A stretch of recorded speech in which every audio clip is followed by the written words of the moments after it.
The bald eagle is one of the most recognizable birds in the United States. If you don't know what one looks like, simply take a look around you. Images of the iconic bird can be found just about anywhere, from coins and paper currency to passports and the president's seal. Because of its large size, nomadic lifestyle, and striking beauty, the bald eagle has symbolized great power, strength, and freedom to many cultures.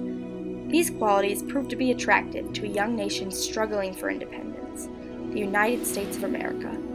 The bald eagle conjures up a similar picture in the minds of Americans, a magnificent bird soaring above the lofty mountaintops and sweeping into the valleys below, with unlimited freedom. The image of the eagle in its natural habitat has led to its association with nature and wilderness.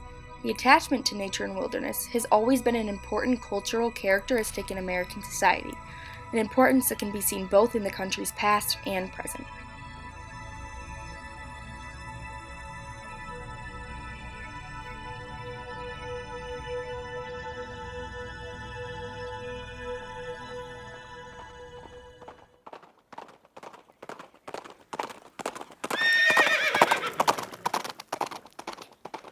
The appreciation of nature, in part, rose from the idealistic visions of the Old Frontier.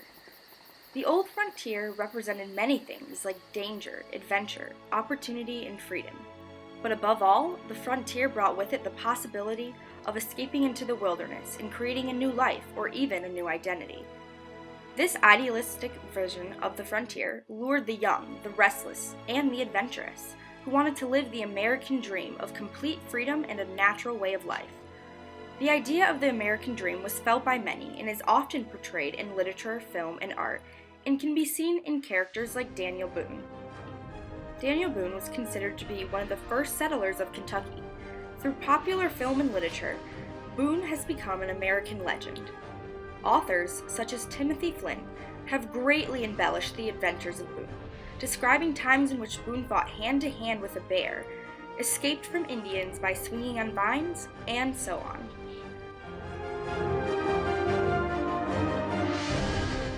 Boone became a symbol of the natural man, who lived a virtuous, uncomplicated existence in the wilderness, and was often celebrated as an agent of manifest destiny, a pathfinder who tamed the wilderness, paving the way for the extension of American civilization. Depictions of the West through popular film, literature, and art demonstrate certain themes regarding American society and character. These nature-driven images are so deeply woven into the American consciousness that they are still a part of the American mentality even a century later.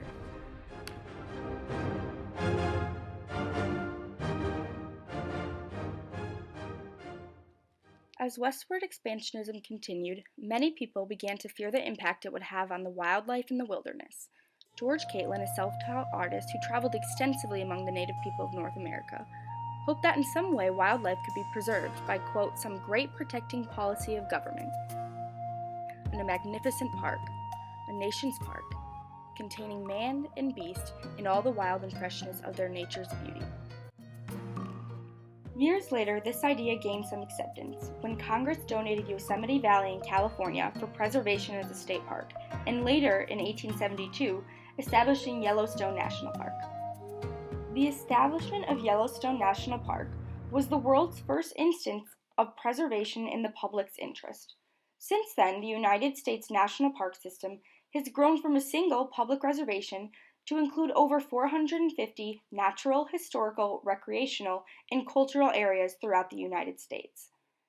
The fact that the government and the American people were willing to set aside large amounts of land, which is essentially equivalent to wealth, shows just how important the wilderness is to the country as a whole. In addition, the growth in national parks since 1872 demonstrates how the ideas of preserving nature have spread throughout our society to become something that is important to not just a few, but many Americans. The value of wilderness in American society can be seen beyond just the physical efforts of conservation and preservation. There are more spiritual elements during the period of Romanticism. American Romanticism is the general term used to describe several philosophical, theological, political, and artistic movements that occurred in the U.S. during the middle of the 19th century. A prominent theme in the movement was a renewed attention to nature.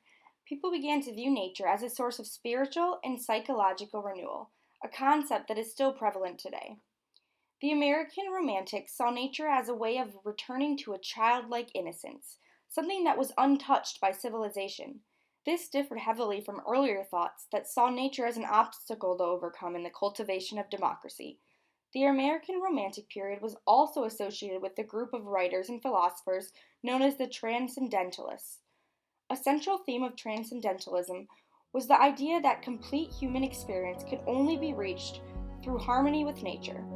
The emergence of these movements had a large impact on not only philosophical, theoretical, and political thinking, but also on the visual arts and literature of American culture. Many Americans now revere those writers and artists for identifying and cultivating the value of nature. To this day, many of these writers, such as Edgar Allan Poe, Walt Whitman, Ralph Waldo Emerson, and Henry David Thoreau, are elevated in society because of their thoughts about nature. They are considered cultural heroes for making great art out of a cultural value. We use our memory of them in order to perpetuate the value of nature in the culture. The significance of these artists and their ideas today shows that nature is indeed still a cultural value in America. From the very beginning of our country's history, a certain appreciation of nature in the wilderness has been present. This idea is often expressed through symbolism. The bald eagle has appeared as a cultural artifact throughout history, one that always has and always will symbolize the wilderness.